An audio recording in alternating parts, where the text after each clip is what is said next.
Kembali di R Entertainment, selamat datang kembali di The Golden Cross Playlist. Seperti biasa hari ini kita akan kembali melanjutkan review saham part yang ke-341. Namun sebelumnya bagi teman-teman yang mungkin belum subscribe channel YouTube ini, sekali lagi jangan lupa tekan tombol subscribe, nyalakan lonceng notifikasinya agar teman-teman tidak pernah ketinggalan informasi-informasi terbaru dari channel ini. Di part yang ke-341 kali ini kita akan kembali mereview ada 6 saham, di mana saham ESIP, JEPFA, MLPL, MCOR, INKP, dan saham BNLI. Sebelum kita melanjutkan untuk mereview 6 saham yang telah teman-teman request, maka kita akan kembali melihat pergerakan dari indeks harga saham gabungan, di mana dalam perdagangan hari ini indeks dibuka di level 6052 dan setelah itu dibanting sampai 6021.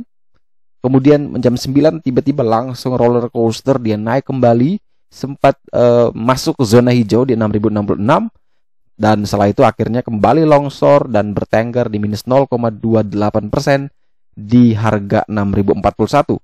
Transaksi yang terjadi hari ini sekitar 10,1 triliun dengan 184 saham naik, 320 saham turun, dan 145 saham bergerak stagnan.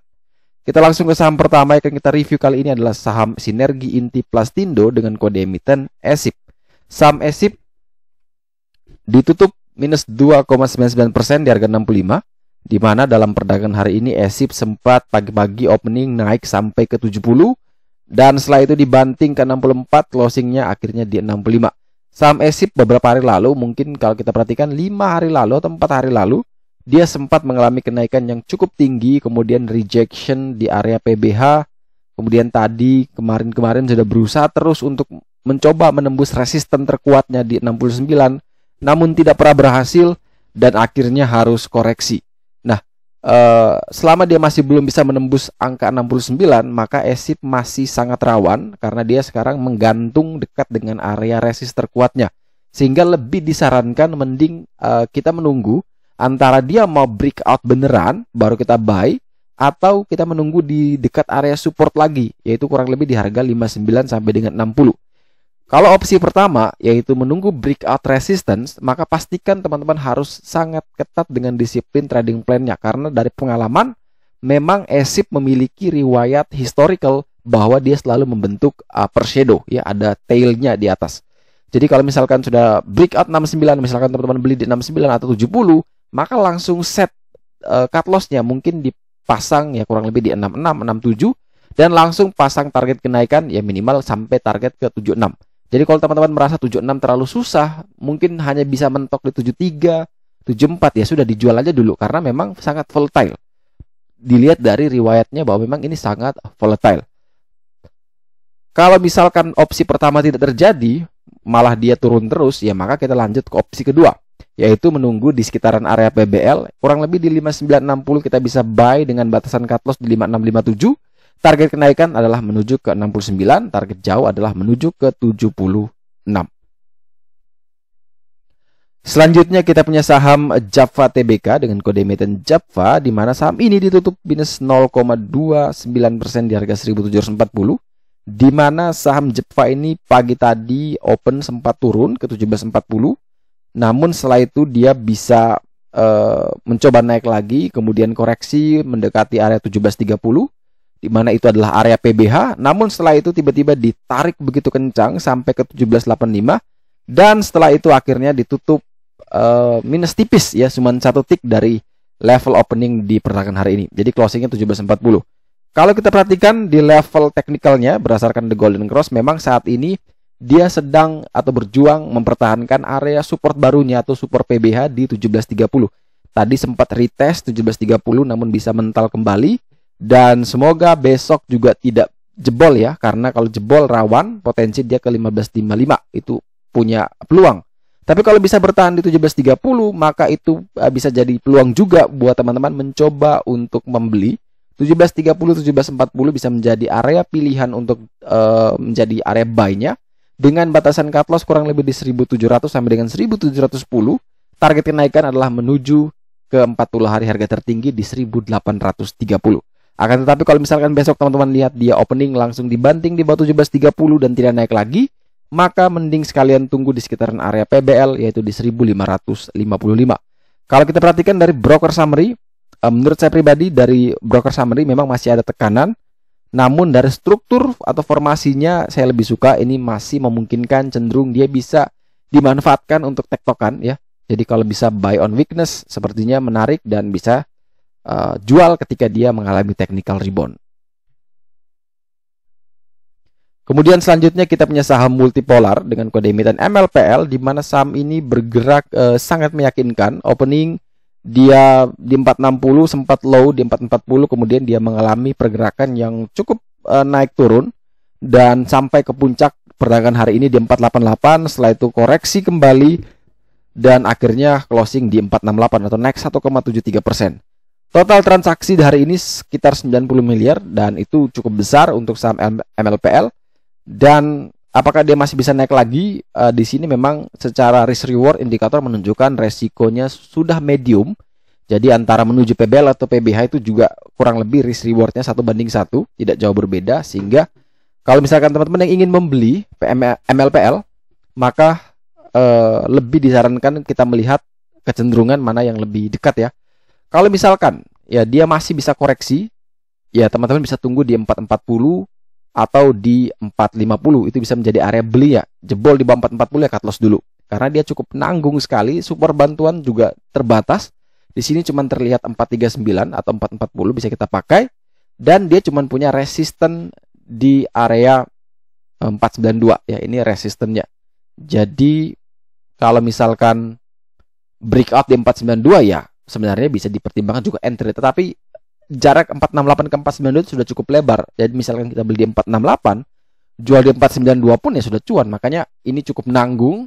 Jadi kalau teman-teman yang mau membeli, manfaatkan volatilenya, ya tunggu saja di sekitaran 440, 450. Kalau yang dia bisa ke sana ya silakan dipertimbangkan untuk entry, tapi batasi cut loss-nya ketika ternyata dia tidak mampu kembali bertahan di 440. Jadi jebol di bawah 440 wajib lepas terlebih dahulu.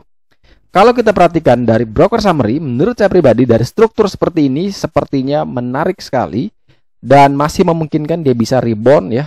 Sepertinya masih bisa rebound, tapi tetap ya, walaupun kita bilang menarik, walaupun kita bilang ini punya potensi, tetap plan-plan itu kita harus persiapkan. Baik good plan-nya, misalkan dia bisa terbang, maka targetnya 492 sampai 670 itu bisa kita pakai sebagai target untuk taking profit.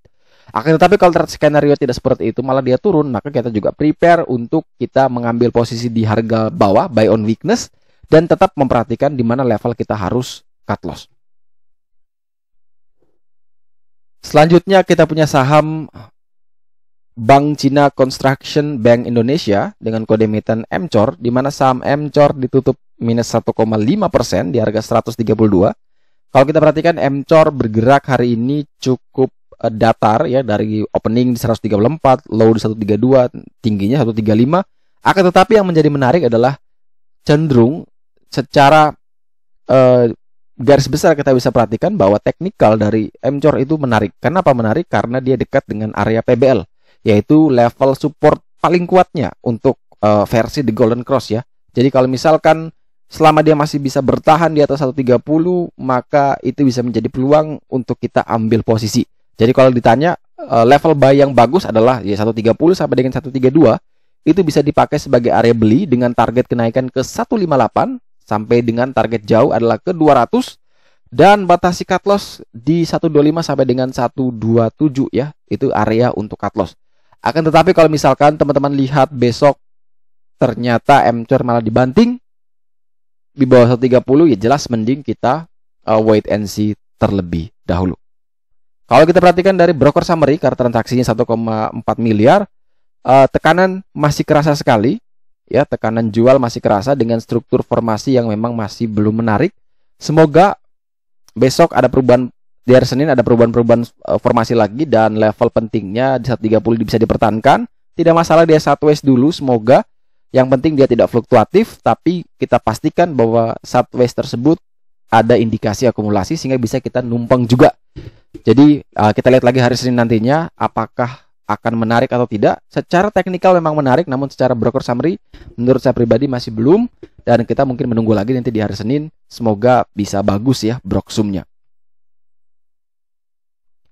Kemudian saham selanjutnya akan kita review adalah saham Indah Kiat Pulp and Paper ya, di mana saham ini tutup stagnan di harga 6.800. 2 hari dia membentuk doji candle, dan ada yang meminta untuk diulas karena dia barusan RUPS ya, di mana RUPS itu INKP dan Tekim juga akan membagikan dividen di tahun buku 2020, di mana masing-masing itu, kalau misalkan Ciwi Kimia, Tekim itu membagikan dividen tunai sekitar 5,73 juta US dollar atau setara 3,62% dari laba bersih 2020 ya, sekitar Rp25 per saham.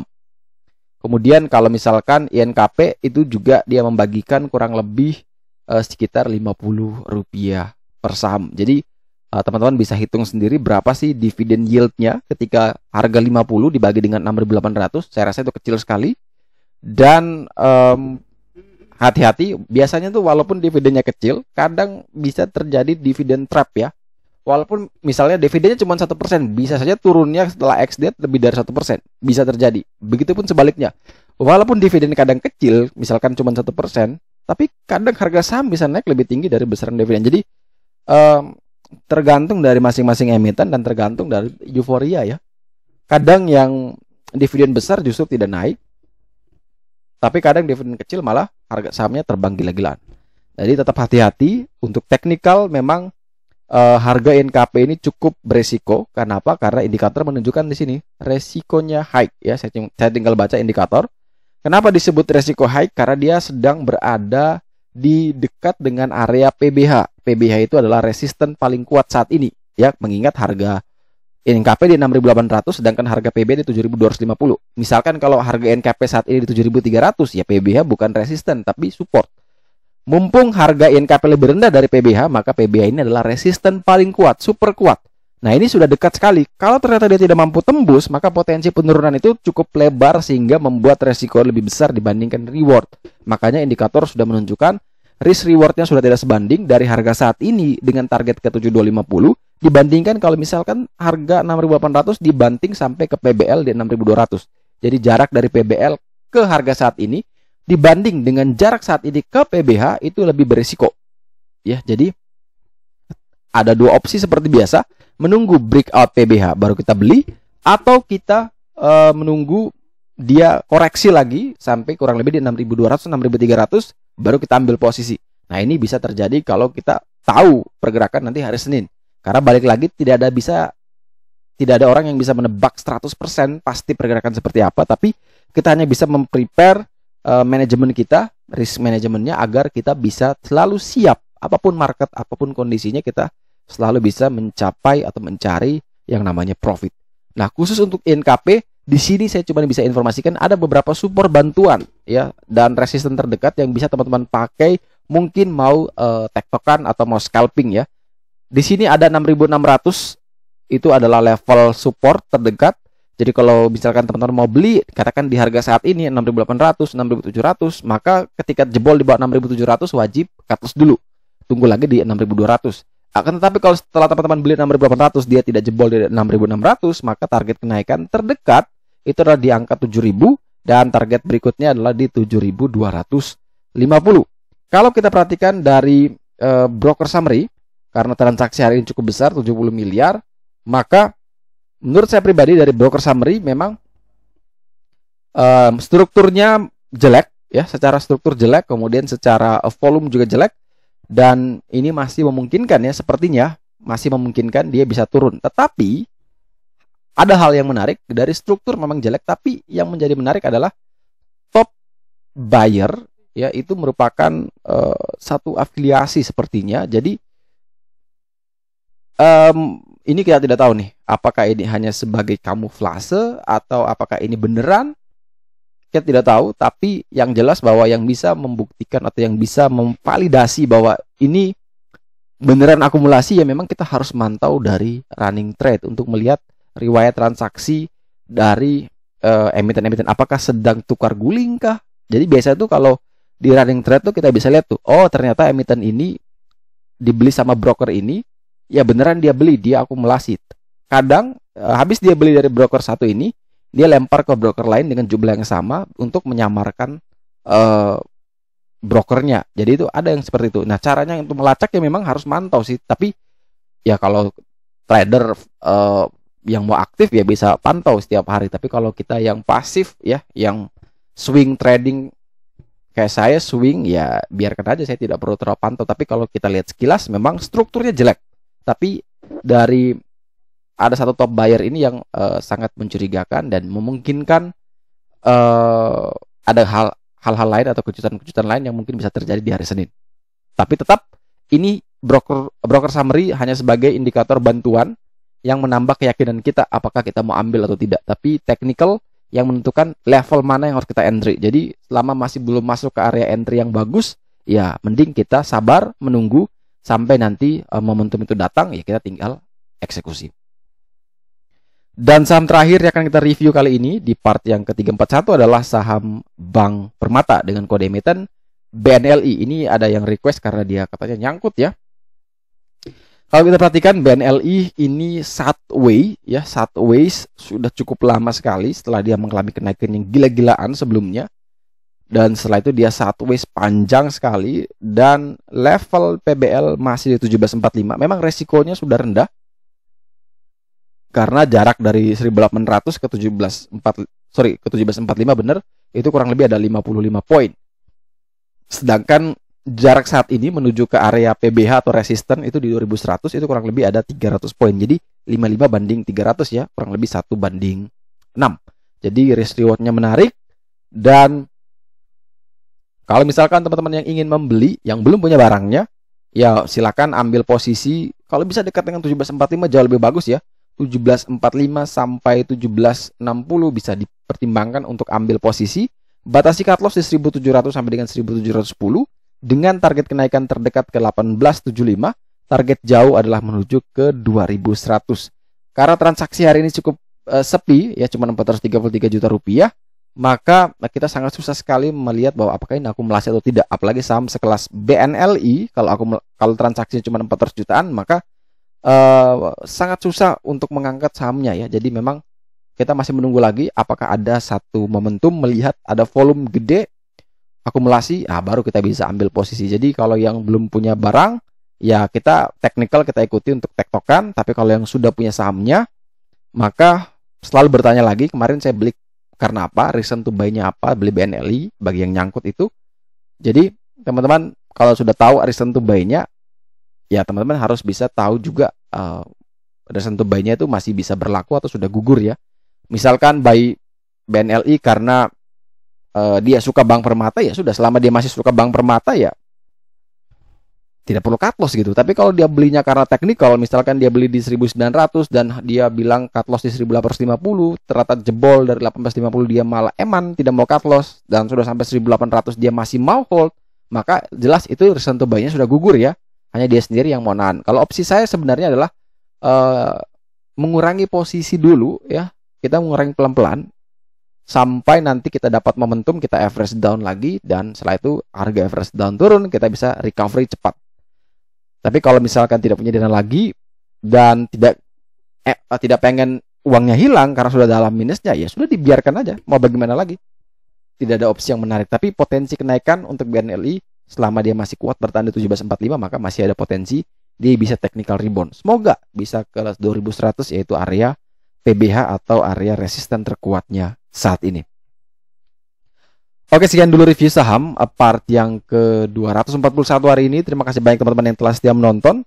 Sekali lagi jangan lupa like, subscribe, dan share agar semua informasi yang ada dalam video ini dapat berguna, bermanfaat, dan tentunya bisa menjadi panduan trading di keesokan harinya. Sekali lagi terima kasih banyak, sampai jumpa dan semoga membantu.